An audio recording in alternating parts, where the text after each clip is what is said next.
ଆସିଲି ତୁ ଆଗ କଣ ମୋ ସ୍ତ୍ରୀ କାହିଁ ବାପା ବন্ধ ଜମା ଗରମ କରିନି କହୁଥିଲା ମାନେ ଘଣ୍ଟା ତୁ ତ ବାହା ହେଇନୁ ତ ସ୍ତ୍ରୀ ଆଜ୍ଞା ତୁ ଜାଣିଛୁ ତୋ ସ୍ତ୍ରୀ ତତେ କାହିଁ ଆସିବ ସେ ତୁ ତାକୁ ବାହା ହେଇକି କେମିତି ସମ୍ଭାଳିଥିଲୁ କାହିଁ କୋଉଠି କାମ ଦେଇଛି ନା ଭାଇ କାମୁଡ଼ି ଦେଇଥିଲେ ଚଳିଯାତା ସେ ଟୁଟାଲ ମୋ ଯନ୍ତ୍ରପାତି ସବୁ ନେଇକି ପଳେଇଛି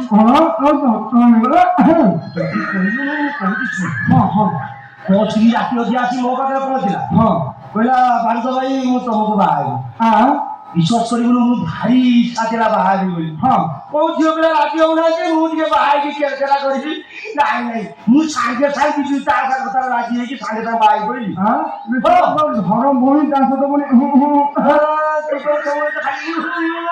ଆଉ ଆରେ ସମ୍ପର୍କ ସୃଷ୍ଟି କରିବା ପୂର୍ବରୁ ପ୍ରଥମେ ଧର୍ମକୁ ସାକ୍ଷୀ କରାଯାଏ ସବୁ କିଛି ଜାଣ ବୁଝିଲୁ ସାଙ୍ଗେ ସାଙ୍ଗେ ବାହାଘର ସରିଛି ସାଙ୍ଗେ ସାଙ୍ଗେ କହିଲା ହନିମୁନ କରିବ ପୁଣି ଓଡ଼ିଶାରେ ମୋ କାଠ ହନିମୁନ କରିବ ମୁଁ ଗରିବ ଲୋକ ଏତେ ଟଙ୍କା କାହିଁ ମୋ ପାଖରେ କାଠ ମାଣ୍ଡୁ କିଏ ମୁଁ କିଏ ମୋର ମାତ୍ର 10 ଗୁଣ୍ଠ ଜମି ଥିଲା ଭାଇରେ ବିକ୍ରି କଲି ସାଙ୍ଗେ ସାଙ୍ଗେ ପୁରା କାଠ ମାଣ୍ଡୁରେ ହନିମୁନ କରିବି ମୋ କଥା ଟିକେ ଚିନ୍ତା କଲୁନି ତୁ ତୋ କଥା କାହିଁ ଚିନ୍ତା କରିବେ ମୁଁ ବାହା ହେଇକି କେରକେରା କରିବି ବୋଲି ମୁଁ ପୁରା ବ୍ୟସ୍ତ ହେଇଥିଲି ଆଗକୁ ପଳେଇଲା ଶୁଣ ଭାଇରେ ହନିମୁନ ଭଲରେ ସଇଲା ତୋ ମାଇପ ମୁଁ ସାଙ୍ଗ ହେଇକି ଆଇଲୁ ମାନେ ବେଶୀ ନାଇଁ ଟୋଟାଲ ମୋ ଯନ୍ତ୍ରପାତି ମାନେ ମୋ ଗଡରେଜ ଖାଲି କରି ଟୋଟାଲ ମୋ ପ୍ୟାଣ୍ଟ ସାର୍ଟ ଚଢିବି ନାହିଁ ଭାଗ୍ୟ ଭଲ ମୁଁ ଠାଏ କଲା କିଣିଛୁ ସେଇଟାକୁ କାଟିକି ନେଇନି ଆଉ ଜମା ସେଇଟା ମାନେ କୋଉଟା ସେଇଟା ମାନେ ଖୁସି ହେଇଯିବ ଆଉ ଜମା ମତେ ଚୁନ ମାନି ଭଲ ମୋ ସ୍ତ୍ରୀକୁ ମତେ ଧରେ ନାଇଁ ଭାଇ ତତେ କେମିତି କହିଲେ ତୁ ବିଶ୍ୱାସ କରିବୁ ମୁଁ ତୋ ପଛରେ ଚୂନ ମାରୁନି ରେ ତୋ ଭାଇ ମୋ ପଛରେ ଚୂନ ମାରିକି ପଳେଇ ନାଇଁ ମୋ ପଥର ଚୁନ ମାରୁକି ମୋ ଉପରେ ଚୁନ ମାରୁ ମୁଁ ଜାଣିନି ଭଲ ମୋ ସ୍ତ୍ରୀକୁ ଧରେ ନାଇଁ ହାତ ମାରିଦେଲି ହାତ ମାରିଦେଲି ଆଉ କଣ କହିଲୁ ତୋ ସ୍ତ୍ରୀ କି ମୁଁ ଫେରେଇଦେଲି ଆଉ କଣ ତୋ ସ୍ତ୍ରୀ କି ମତେ ଧାର ଦେଇଥିଲୁ ନା କଣ ଆଉ ସେ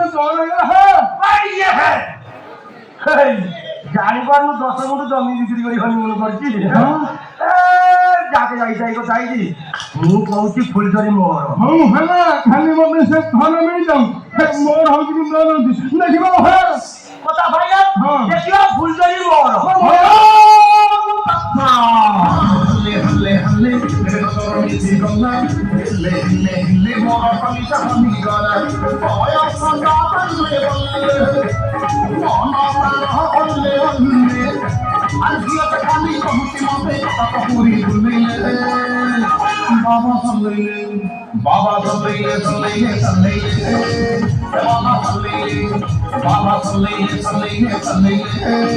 बाबा सल्लैले हरिओम भक्त हरिओम ये बाबा से हरिओम पचर पचर कहिए आको आमो दुख दुख बाबा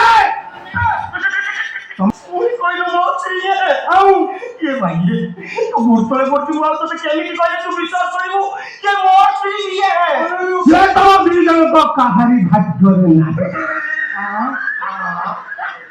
संसार प्रति मोहमाया तो देई এই আশ্রমরে মাতাজি মোরি পাখে রহিব বলি এমিতি বিকল হলা যে মু তাকু নেই সব গুম্ফা বুলেই ছাই আজ্ঞা খন্ডগিরি গুম্ফা ওলাসুনি গুম্ফা রত্নগিরি গুম্ফা ওড়িশার যেতে গুম্ফা আছে সব গুম্ফা মু বুলেই ছাই टोटल बाबा सब गुफा বুলেই ছাইছি ओहो बुलीजी मु जानी दिली सेटा के गुफा पाइबिटा बोली आपण को दीक्षा दवा जंत्रटा पूरा आजिकल के दुकान बजार बिक्री होतवा चाइना माल भरिया बाबा फुलझड़ी पूरा जोड़ीथिबो जोड़ला माने मते काम काई जाका तानो खास फेराटा धरि के बोलु এই লেখা ফুলঝড়ি কেমতি প্রেমার সর গুটু হইছি লেখা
ଚିହ୍ନ ମାନେ କିଏ ଚିହ୍ନ ନା ନା ମୁଁ ଏମାନଙ୍କୁ ଚିହ୍ନିନି କି ଜାଣିନି। ସ୍ୱାମୀକି ଚିହ୍ନିବା ସ୍ୱାମୀ ଆଉ ଏ ବୁଝୁଛି এইটা ଆପଣଙ୍କୁ ଆଖି ଦେଖାଉଛି ବାବା କିନ୍ତୁ ଏଇ ସଂସ୍କାର ବି 15 ଦିନ ସେଇ କାଠ ବାନ୍ଧୁରେ ହସୁଥିଲା।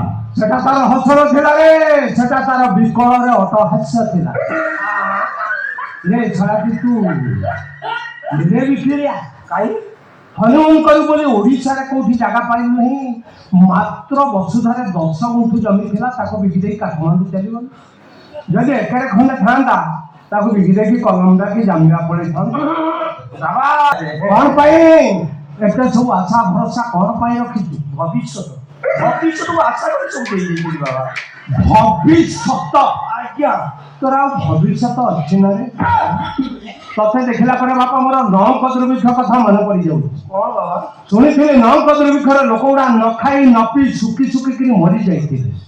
ହେଲେ ତୁ ବାପା 24 ଘଣ୍ଟା ଖାଇ ଖାଇକିରି ଯୋଉ ରେଟରେ ଶୁଖିଛୁ, 9ଟାଙ୍କର ତୋର ଗୋଟେ ଅଙ୍କ ଦରକାର ପଡ଼ିବନି, ଧମ ତ୍ୟାଗ କରିବୁ। ସବର୍ଷ ବାବା କିଛି ନାହିଁ ଦୁନିଆରେ, କିଛି ନାହିଁ। ମୋହମାୟା ସଂସାର ଇଏ କେହି ନୁହେଁ କାହାର।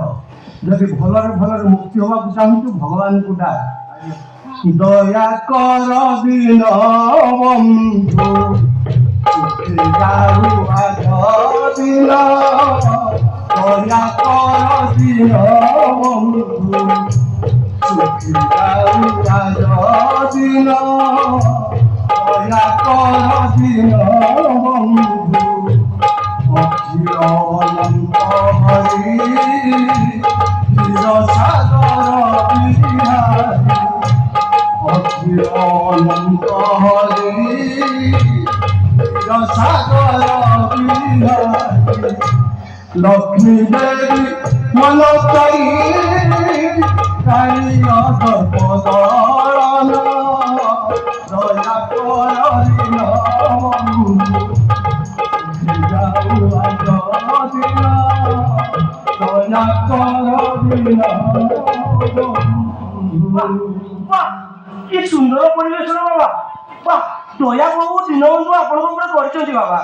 କି ସୁନ୍ଦର ପରିବେଷଣ କରି କରି ମୋ ଭାଇପଟାକୁ ଏମିତି ବାବା ନେଇଗଲେ। ନେଲେ କଣ ତାର ଭଗବାନଙ୍କ ପ୍ରତି ମନ ବଳିଲା, ସେ କୃଷ୍ଣ ନାମ ଜପି ଜପି ଜପି 20-25 ଟା ଖଣ୍ଡେ ଛିଡ଼ି ହେଇଯିବ ନା। ଇଏ ନା ହଁ ଘଇଟା ଗାମୁଛା ପିନ୍ଧି ବୁଲୁଛି ସେ ଚିନ୍ତା ନାହିଁ। ତୁ ଅନେଇଲୁ ଆରେ ସେ ସବୁ କିଛି ନବୁଝିଲେ ବାବାଙ୍କ ଦୀକ୍ଷାରେ ଦୀକ୍ଷିତ ହବ କେମିତି? ଆପଣ ଠିକ କହିଛନ୍ତି ବାବା। ମୁଁ ଆପଣଙ୍କ ଦୀକ୍ଷାରେ ଦୀକ୍ଷିତ ହେବାକୁ ଚାହେଁ। ବ୍ୟସ୍ତ ହନି ମତେ ସମ୍ଭାଳି ନବାର ଦାୟିତ୍ୱ ମୋର। ଠିକ ଅଛି ବାବା। ଆସ ମୋ ସାଙ୍ଗରେ ଆଶ୍ରମ ଭିତରକୁ ଆସ।